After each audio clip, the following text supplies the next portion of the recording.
Pentagon is a machine of infinite complexity. Hey, I am Chuck the Bureaucrat, and recently I started to introduce you to some of the personality types that run the Pentagon, even if they are a little quirky. You've got your little old ladies in tennis shoes who are really pleasant to work with, but in no mood for nonsense. You got your grumpy old men who've seen it all before and just want somebody to listen to them.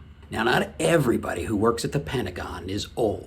So today, what I thought I'd do is I'd introduce you to a character who tends to be younger, the Cog Minder. Cog Minders tend to be people who are early in their first assignment in the Pentagon. Their boss just shows them to a cubicle and says, listen, your job's really simple. You watch that cog and you make sure it keeps spinning.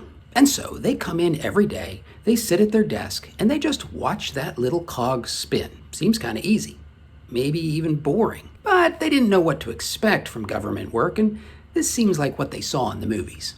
And then, one day, they're sitting there at their desk, just watching the cog spin, and out of nowhere, it stops.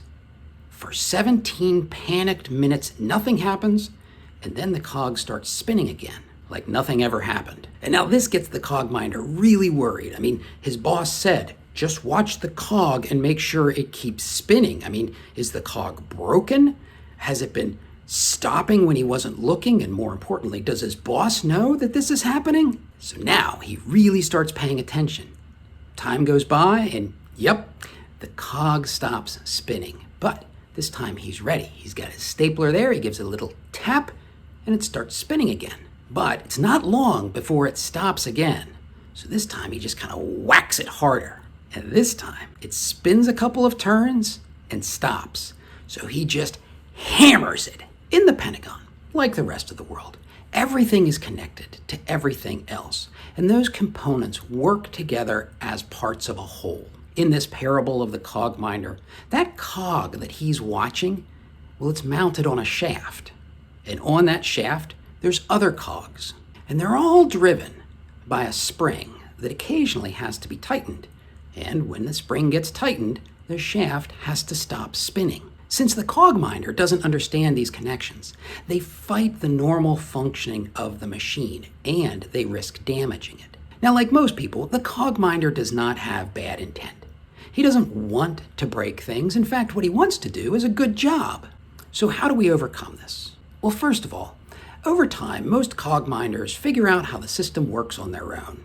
And if they do ever really put things at risk, well, trust me, voices get raised. The best solution has to do with how you onboard new people.